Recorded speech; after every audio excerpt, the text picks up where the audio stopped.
नमस्कार आन्या स्टिचिंग को आपण मानको वेलकम। आशा करूँ आपण मैंने समस्त भले थे आ खुशी थे।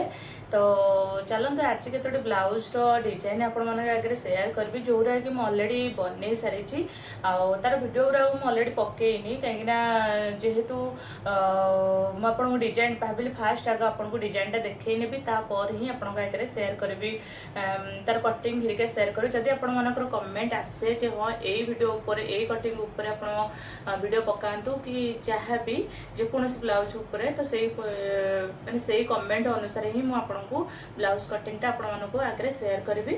तो चलो देखा मुझे ब्लाउज डिजाइन आपण मानक आगे सेयार करी तो देखी जे केमितिका मु बनई। तो चलो देखा कही रखुची जदि आम चैनल नुआ अच्छा तो निहाती भाव लाइक शेयर एंड सब्सक्राइब करने। तो चलते फास्ट देखी ना। तो देखो मुझे केतोटी ब्लाउज रखी यही ब्लाउज टी देखो जोरा कि मुझे अलरेडी बनई देती आक मैंने आयरन है खाली आयरन हो गले ही इराक हो। तो यहाँ मुझे डबल कोटरी ब्लाउज बनई यहाँ पूरा सिंपल अच्छी देखो पछपट बैकटा आमर अच्छी पूरा गोल नेक। तो पूरा सिंपल अच्छे हाथटा मु बहुत लंबा माने मीडियम रखी जोटा कि हाथटा मु मीडियम रखी। तो देखो यहाँ अच्छे फ्रंट साइड तो यहाँ बनी जाइए केवल खाली आयरन हम तो से खाली आपण मान आगे देखापी रखीदे। तो तापर नेक्स्ट देखो यहाँ डबल कोटर ब्लाउज तो आर हुक काच हो जाए। तो यहाँ देखो यहाँ सेम बैक सिंपल अच्छे आदि पाइपिंग दिखाई केवल क्रॉस पट्टी काटिक ही करी। आप चाहती पाइपिंग वीडियो देखापी तो अलरेडी मो आईडी पाइपिंग वीडियो पकई। तो पूरा इजिली बुझे पाइपिंग को आम केमी इजिली लगेबा केमी बनइबा आदि जो मानकर मेसीन पाइपिंग हुए माने प्राय 90% मेसीन पाइपिंग भल से बनइनी जहाँकि पादी चेंज करा पड़े। तो पादी चेंज करके आम पाइपिंग बसैबा से देखी बिना पादी चेंज करके पाइपिंग बसा से देखी।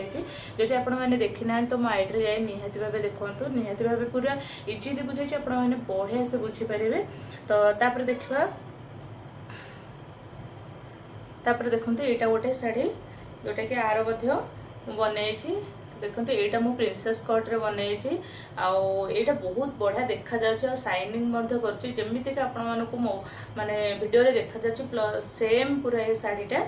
तो तार बैक साइड मु पूरा सिंपल कर पाइपिंग देछि किछि क्रॉस पट्टी काटिक देनी पाइपिंग पूरा जमी पसंद पूरा सेमती करछि मैंने पाइपिंग डोरी रे या बट मु मार्केट रू पाइपिंग किणे नाही मु निज हाथ रे ही क्रॉस पट्टी काटिक तादरे पाइपिंग बनै दिए।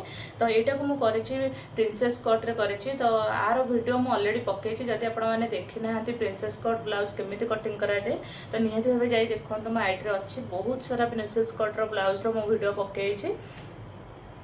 तो आर ये शाढ़ी माने फॉल पिक भी करी आपण मैंने चाहती फॉल जो मैंने बिगनर अच्छा से फॉल लगे जानी ना इजी तरीका माने फॉल लगे चाहती तो सेटा मु आईडी रे पकई।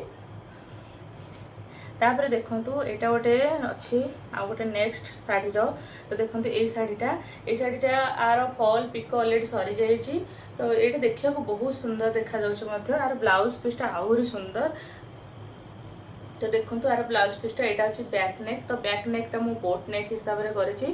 तो देखो बोट नेक ये पछपटे पूरा होल रखी और बैक साइड रे हुक रखी मैंने फ्रंट साइड रे मोर हुक ना बैक साइड यहाँ हूँ मोर बैक साइड जेहेतु यहाँ बैक साइड रे हुक रखी ये गोटे बेक पाखे कि बटमटे लगे। तो आपण फ्रंट रू देखई दूसरी देखो यहाँ हूँ मोर बोट नेक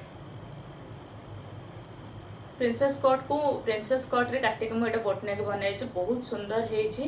ब्लाउजटा देखा मतलब बहुत फिनिशिंग अच्छी केवल ये आयरन हम आईटा बनवा बहुत इजी। मु बोट नेक कौन वीडियो पकई ना गोटे बोध जोड़े कि तीनटा बोधे पकई से भी बहुत इजिली बुझे आपको जदि आपने देखी ना से देखिपारे। आपण मान भर जदि जो मैंने चाहती ये टाइप ब्लाउज बनवाई बोट नेक कि जेकोसी डिजाइन बनवाई तो मतलब निहाती भाव कमेंट करूँ। तो सही डिजाइन अनुसार ही मुझे वीडियो नहीं आसबि। आशा करूँ आपको निहाती भाव वीडियोटी भल लगी जदि भल लगी निहाती भाव लाइक शेयर एंड सब्सक्राइब करने। जदि या भर चाहते बोट नेक बनवाई तो मुझे नेक्स्ट वीडियो आपण बोट नेक ही आनीनेबी जहाँफल कि आपने इजिली बुझीपारे बोट नेक केमी कटा जाए कौन करा जाए। आ बोट नेक फ्रंट रे मैंने आपने चाहिए फ्रंट साइड रे बटम हुक सब करेंगे कि चेन लगे पारे जो मानकर प्राय किसी लोक लोक बैक साइड पसंद करते और फ्रंट साइड पसंद करते जेहेतु मोर कस्टमर मत कही जे बैक साइड रे लगेया तो से बैक साइड रे ही लगे आशा करुँच आपको भिडियो निहाती भी भल लगी तो देखा नेक्स्ट वीडियो से पर्यंत रही बाय बाय।